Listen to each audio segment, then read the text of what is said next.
Tak, modul qatnashgan tenglamalar. Modul o'zi nima?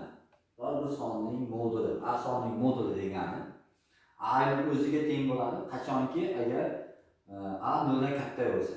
Minus a ga teng bo'ladi qachonki 0 dan kichik bo'lsa. Ya'ni har qanday sonning moduli musbat qiymatda chiqishi kerak. Agar manfiy son bo'lsa, oldiga yana bitta minus qo'yganimiz hisobiga musbatga aylanib ketaveradi. Endi ayrilmaning moduli bo'ladigan bo'lsa, a ayrilgan b ning moduli bo'lsa, a ayrilgan b bo'ladi qachonki a katta bo'lsa. B ayrilgan a bo'ladi qachonki agar a emas b dan kichkina bo'lsa. Shu ikkita holat bo'yicha ochib ketilaveradi.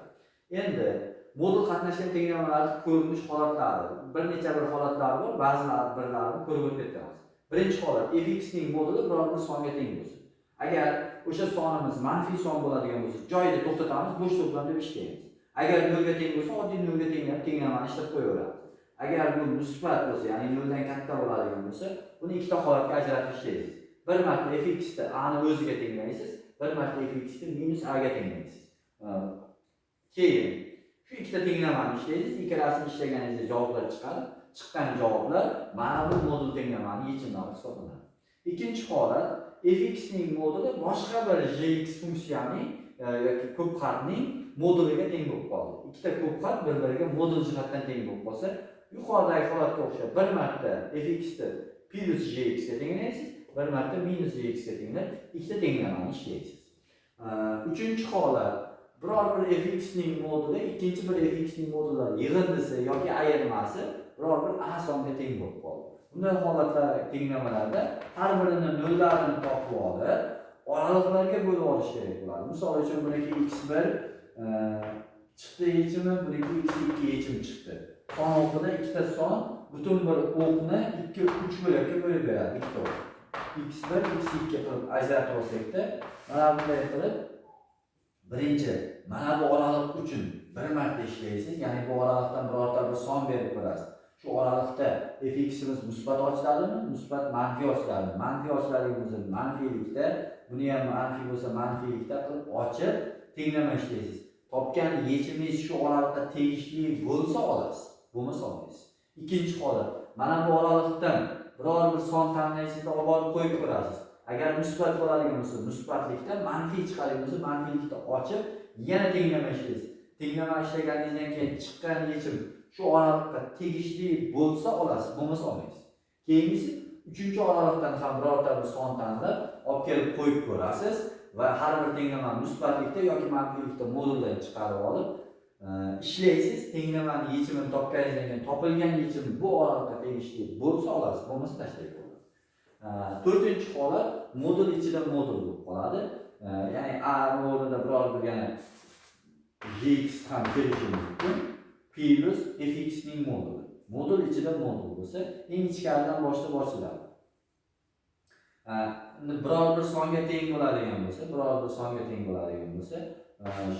nima qilamiz? Birinchi mana bunday qilib gx qo'shilgan fx teng b ga gx qo'shilgan fx moduli.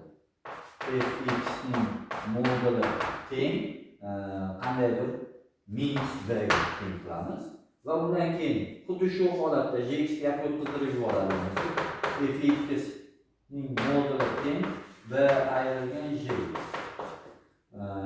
Fx ning moduli minus b ayrilgan gx. Xo'p, bu yerda vaziyat qanday bo'lib qoldi? Qarang, mana buni hisoblasangiz qandaydir bir j1x chiqadi. Bu ko'p xat bo'ladi. Buni ham hisoblasangiz qandaydir bir j2x chiqadi. Mana bu ko'p xat bo'ladi. Endi bu mana bu holatning xususiy bir holatiga o'xshab qoladi, ikkinchi holatdagi. Fx ning moduli teng j1x.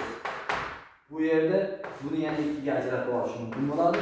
Fx teng j1x, fx teng minus j1x. Xo'p, bu yerda ishlaysiz, faqat bitta joyi bor. Tenglamalar ishlaganingizda topilgan yechimlar j1x ni katta yoki teng qilish kerak. Negaki bu aniqlanish soha modul doim musbat songa teng bo'lishi kerak. Mana bu ifodangiz topilgan x yechimlaringiz mana bu ifodani musbat qilsa, o'sha yechimni olasiz. Aks holda tashlab yuborasiz. Bu yerda ham xuddi shu ish bo'ladi. fx ni bir marta j2 x ga tenglaysiz. fx ni bir marta minus j2 x ga tenglaysiz. Bu yerda ham nima ish bo'ladi? Ikkita tenglama yechiladi. Topilgan x lar mana bu j2ximizni, ya'ni mana bu ifodamizni musbat qiladigan bo'lsa olamiz. Aks holda tashlab yuboramiz. O'sha joylariga e'tibor berib ishlaysiz. Shunday holatda bo'lib, mana bu 4 ta tenglamaga olib keladi oxirida. Demak, mana shu modul tenglamani xususiy holati.